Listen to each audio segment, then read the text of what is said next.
I've been sleeping on stones.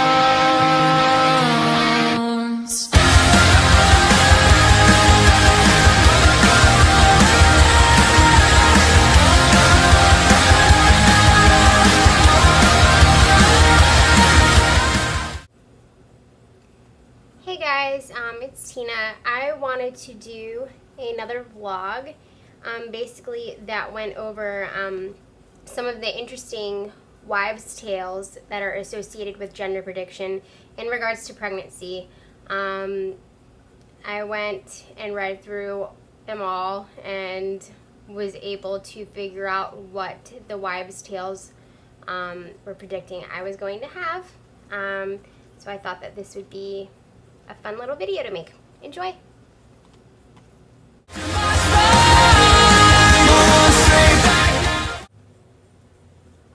Alright, number one is sleeping positions. Apparently, if you sleep predominantly on your left side, you're supposed to be having a boy. And if you sleep on your right side, then you're supposed to be having a girl. With this one, I couldn't really figure it out because I don't sleep either way. I kind of sleep on my back with pillows underneath me everywhere. So this one was inconclusive.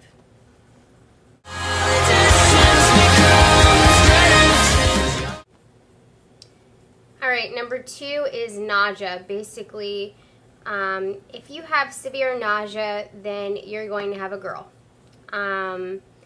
If you guys have been watching my last couple of videos that I've put up, when I had my NT scan, the ultrasound tech said that it looked like we were going to be having a girl. I pretty much started getting really bad morning sickness, I'd say around week 8 and 9. And after I hit the second trimester, it slowed down a little bit. I went from pretty much puking 6 times a day, and now I'm down to maybe 1 time a day. With my son, I threw up maybe 1 time the entire pregnancy, so I could say that that one does make sense.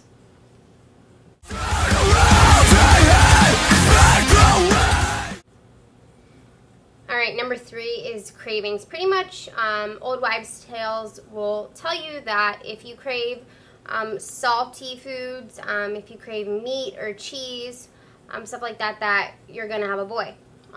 If you crave fruits and chocolates and all the things that are sweet, then you're going to have a girl. This one was another one that didn't really work out for me because I was obsessed with cheese the whole entire time. I had my moments where all I wanted was pizza rolls or pepperoni. I know that I got very nauseous when it came to eating meat, so I kind of stopped doing that. But I've pretty much craved food items from both ends. So I would probably say that that one is also inconclusive.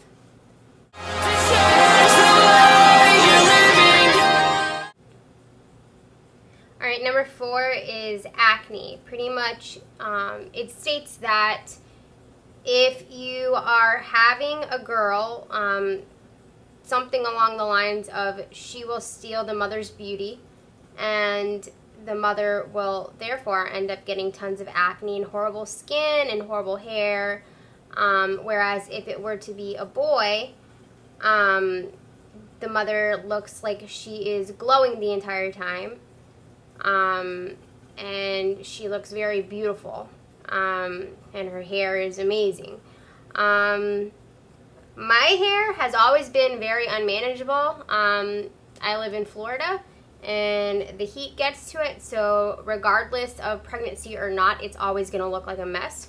And I just don't take the time to straighten it, to be honest with you. But in regards to acne, my skin's been normal. It's been the same exact way as it was before pregnancy, so I would say that that one is also inconclusive as well.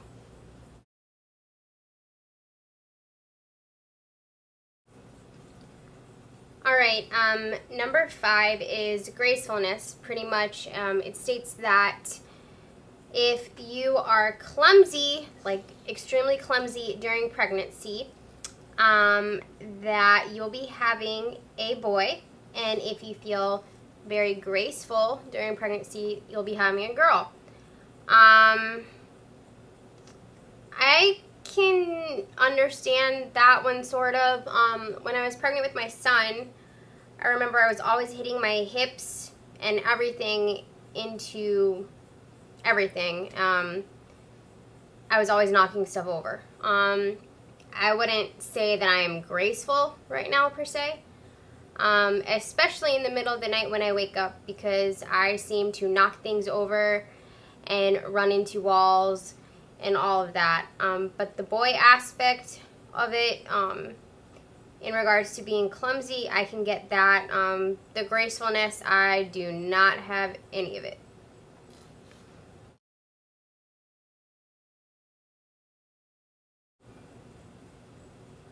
All right, number 6 is moodiness.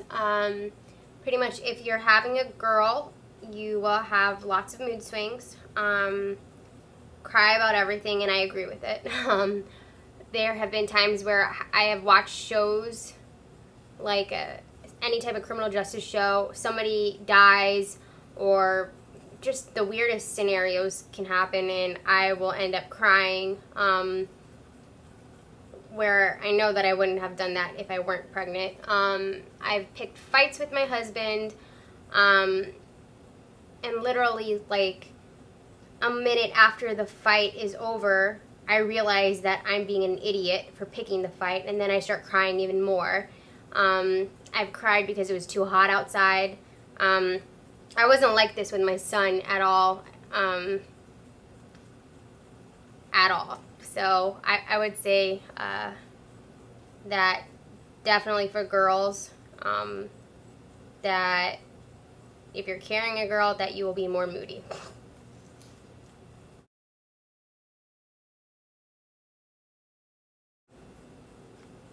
All right, number 7, I titled it, How Low Can You Go?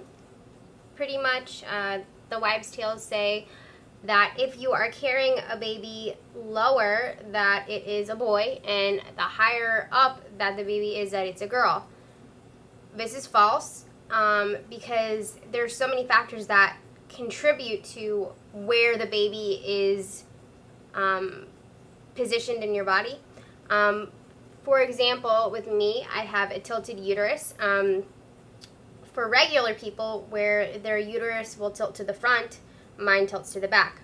It's something that will correct itself as the baby gets bigger, but for a while at the beginning of my pregnancy, you couldn't tell that I was pregnant because pretty much she was close to my back. Once I got closer to 4 months, which I'll be 4 months on this upcoming Sunday, I popped. So I'm assuming my uterus is correcting itself. But there's that. You have to take into consideration how many times you have been pregnant, if you're athletic or not. Skinnier people tend to show a lot quicker. And there's so many factors that contribute to where you're carrying the baby, how soon you show, and everything. So I don't think that this one counts at all.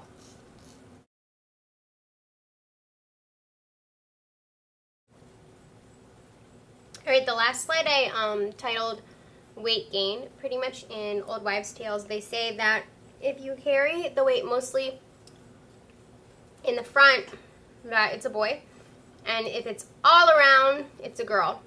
I can't really tell right now based upon that Old Wives' Tale what I would be having, because I have not gained any weight. I pretty much only have the baby belly right now. So maybe as I get further along, I'll be able to figure that one out. But other than that, I plan to discuss that with my doctor. If it's an issue that I'm about to be 4 months and I have not gained any weight, I know that you mostly gain the weight in the last trimester, so we'll see if that's the case. But pretty much, as you can see, with the old wives' tales, they are just old wives' tales, and they are not scientific, and they cannot prove the gender, but they are very fun. So hopefully everybody enjoyed this. All right, have a good week, guys.